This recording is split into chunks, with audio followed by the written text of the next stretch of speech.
침대가 축축하다는 거예요. 봤더니 침대 위에 소변을 봤다는 거예요. 제가 지금 합법 에어비앤비 2개를 3년차 운영을 하고 있어요. 에어비앤비 창업에 대해 알아보고 계시다면 좀 공간 임대업의 장점과 단점에 대해 어느 정도는 알고 계실 텐데요. 이번 영상에서는 그동안 사람들이 알려주지 않았던 에어비앤비의 진짜 현실과 고충에 대해서 상세히 말씀을 드려보려고 합니다. 그래서 합법 에어비앤비 운영하면서 느낀 단점 6가지 한번 하나씩 말씀을 드려보겠습니다. 첫 번째, 오픈하기가 정말 힘들다. 합법으로 에어비앤비를 하려면 구청에서 허가를 받아야 돼요. 근데 이 구청 허가라는 게 조건이 여간 까다로운 게 아닙니다. 일단 건물이 특정 조건을 갖춰야 돼요.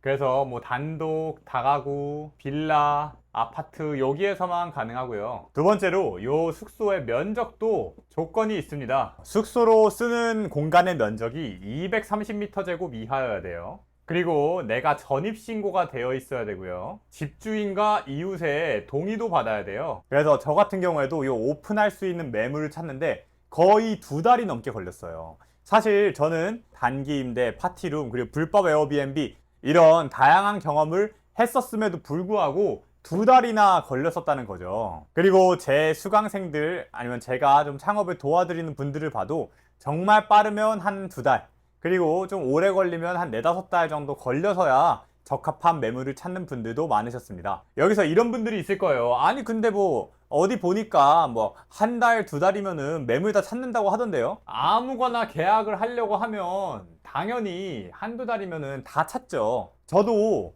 이렇게 조건 다 맞는데도 불구하고 이게 내 최선의 선택지는 아닌 것 같다, 이래가지고서는 계약하지 않은 물건이 정말 많았습니다. 제 수강생이나 제가 도와드린 사람들도 마찬가지고요. 왜냐면 우리가 에어비앤비는 전입신고가 필수기 때문에 자기 이름으로 하나밖에 못 하잖아요. 그러다 보니까 이왕이면은 처음부터 가장 돈을 잘 벌 수 있는 선택을 하는 게 좋다는 거죠. 그리고 두 번째로 아무거나 막 계약을 했다가 장사가 안 되면요, 이렇게 막 고생대로 하고 돈도 제대로 못 벌고 이러는 게 가장 최악이기 때문에 요거 진짜 제대로 된 좋은 매물을 볼 수 있는 눈이 필요하고, 그렇게 좋은 매물을 계속해서 가려내다 보면은 어쩔 수 없이 오픈이 좀 힘들 수밖에 없다. 자, 이제 두 번째 힘들었던 점, 처음 인테리어 할 때 너무 힘들다. 왜냐면 아까 우리가 집주인이 동의를 해주는 물건에서 합법 에어비앤비를 할 수 있다고 했잖아요.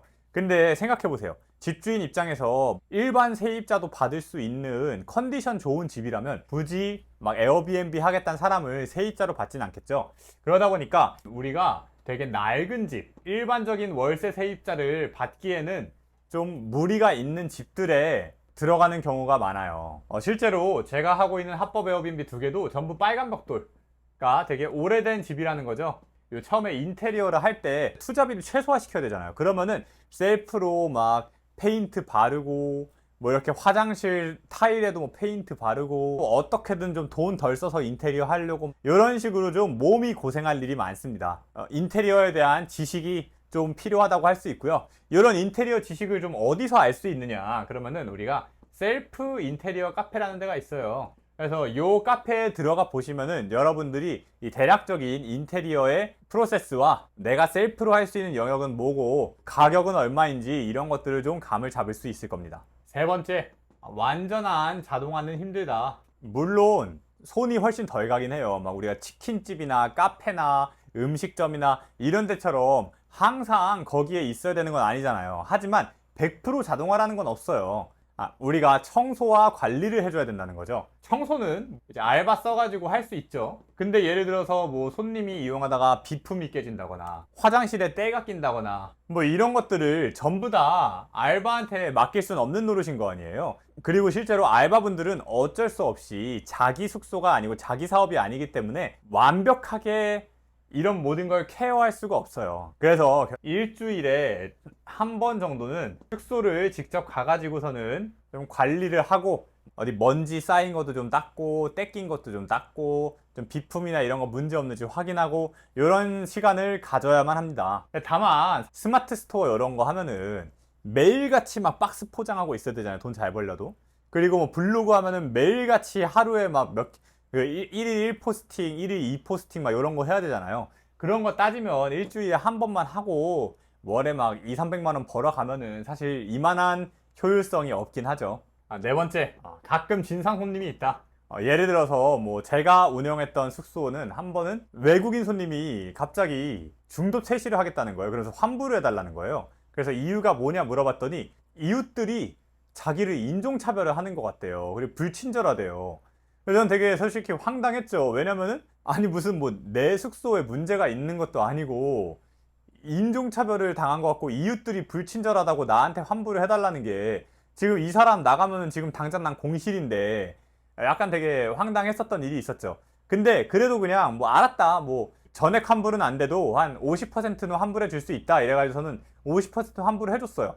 그러고 나서 숙소에 들어갔더니 아주 난장판이 돼 있는 거예요. 막 이렇게 냉장고 안에 뭐 그냥 음식물 쓰레기 잔뜩 있고 제 수강생분들이나 이런 사례를 보면은 이런 분도 있어요. 손님이 퇴실하고 나갔더니 침대가 축축하다는 거예요. 그래서 침대를 이렇게 봤더니 침대 위에 소변을 봤다는 거예요. 진짜 내가 그 얘기 듣고 진짜 황당해가지고 사실은 저는 그 정도의 진상 손님을 만나본 적이 없었거든요. 다독다독 했던 기억이 있습니다.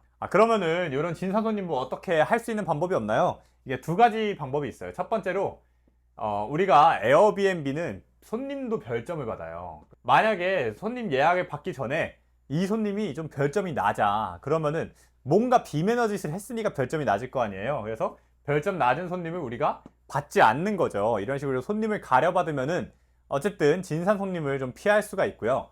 또 두 번째로 에어비앤비는 이제 에어커버라고 호스트를 보상해주는 프로그램이 있어요. 이게 무슨 말이냐면 예를 들어서 손님이 어떤 비품을 좀 비싼 비품을 깨부수고 나갔어. 그러면은 손님한테 이 비품 비용을 청구를 해야 되잖아요. 근데 사실 청구하는 게 쉽나요? 손님이 그냥 일십해버리면 어떡해요? 그러니까 에어비앤비 사이트에다가 지금 나 이렇게 깨져가지고선 이런 비용이 발생했습니다. 이거 영수증이랑 증빙 자료를 제출을 하면 먼저 에어비앤비에서 호스트한테 그런 수리에 들어간 비용을 쏴줍니다.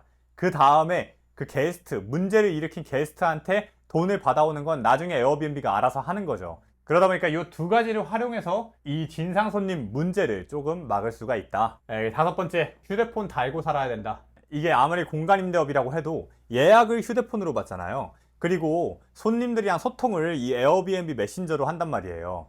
그러다 보니까 시도 때도 없이 숙소 관련한 문의가 와요. 예를 들어서 아직 예약을 안 한 손님이 여기 근처에 뭐 언덕이 있나요? 여기 계단이 있나요? 미리 질문을 하는 경우도 있고 입실을 한 손님이 여기 뭐 와이파이가 안 돼요. 에어컨이 안 돼요. 체크인 어떻게 하는지 모르겠어요. 이런 식으로 질문을 할 때가 또 있단 말이에요. 또 이런 질문을 제깍제깍 우리가 답변을 안 해주면은 또 에어비앤비 로직상 점수가 깎이기 때문에 휴대폰을 항상 예의주시하고 있어야 됩니다.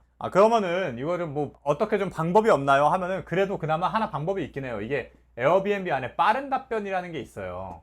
이 빠른 답변이 뭐냐면은 미리미리 우리가 자주 묻는 질문들 있잖아요. 뭐 숙소까지 가는 길이 어떻게 되나요? 와이파이가 막혔어요. 뭐 아니면 숙소 근처 맛집이 있나요? 이렇게 자주자주 문의가 들어오는 질문들에 대해서 미리 답변을 써놓은 다음에 이걸 저장을 해놓으면 어떤 버튼만 한번 딱 클릭을 하면은 저장해놓은 답변이 바로바로 가도록 설정을 해놓을 수가 있거든요. 그래서 이거를 활용하면은 그나마 이 휴대폰 보는 시간이 좀 많이 줄어들고요. 자, 여섯 번째, 가끔 숙소로 달려가야 될 때가 있다. 이게 무슨 말이냐? 우리가 가지 않고 배길 수 없는 사건들이 일어날 때가 있어요. 예를 들어서 뭐 갑자기 손님이 저 도어락이 고장나서 체크인을 못해요. 에어컨이 작동을 안 해요. 뭐 와이파이가 안 돼요. 이런 문의사항이 오면 우리가 직접 가서 해결을 안 해줄 수가 없어요. 생각해보세요. 손님이 막 이렇게 막 캐리어 끌고 왔는데 도어락이 고장나서 들어가질 못하고 있으면은 어떡해요. 빨리 가서 열어줘야지. 손님이 지금 이렇게 더운데 에어컨이 안 나오면 여러분이 입장 바꿔서 호텔 갔는데 뭐 어디 숙박업소 갔는데 에어컨이 안 나오면 얼마나 짜증나겠어요. 무조건 가서 우리가 해결을 해줘야 되고 그렇다 보니까 좀 이게 숙소로 이렇게 가끔씩 달려갈 일이 있다. 그래서 오늘 영상 마지막으로 한번 정리를 해드리면 합법 에어비앤비를 제가 운영하면서 느꼈던 단점 6가지. 첫 번째, 오픈하는 게 정말 힘들다. 두 번째, 처음에 인테리어 세팅할 때 진짜 쉽지 않다. 세 번째, 100% 자동화는 힘들다. 일주일에 한 번은 가서 관리를 해줘야 된다. 네 번째, 가끔씩 진상 손님이 있다. 다섯 번째, 휴대폰을 달고 살아야 된다. 여섯 번째, 가끔 숙소로 직접 달려가서 해결을 해줘야 될 때가 있다. 이렇게 6가지 단점 말씀드려 봤고요. 이 영상을 보고 만약 에어비앤비에 대해서 조금 궁금해졌다 하시는 분들은 제 고정 댓글 보시면은 합법 에어비앤비 오픈 프로세스 그리고 수익 이런 것까지 총정리해 놓은 영상이 있으니까 한번 참고해 보시고요. 구독과 좋아요, 알람 설정 부탁드립니다. 감사합니다.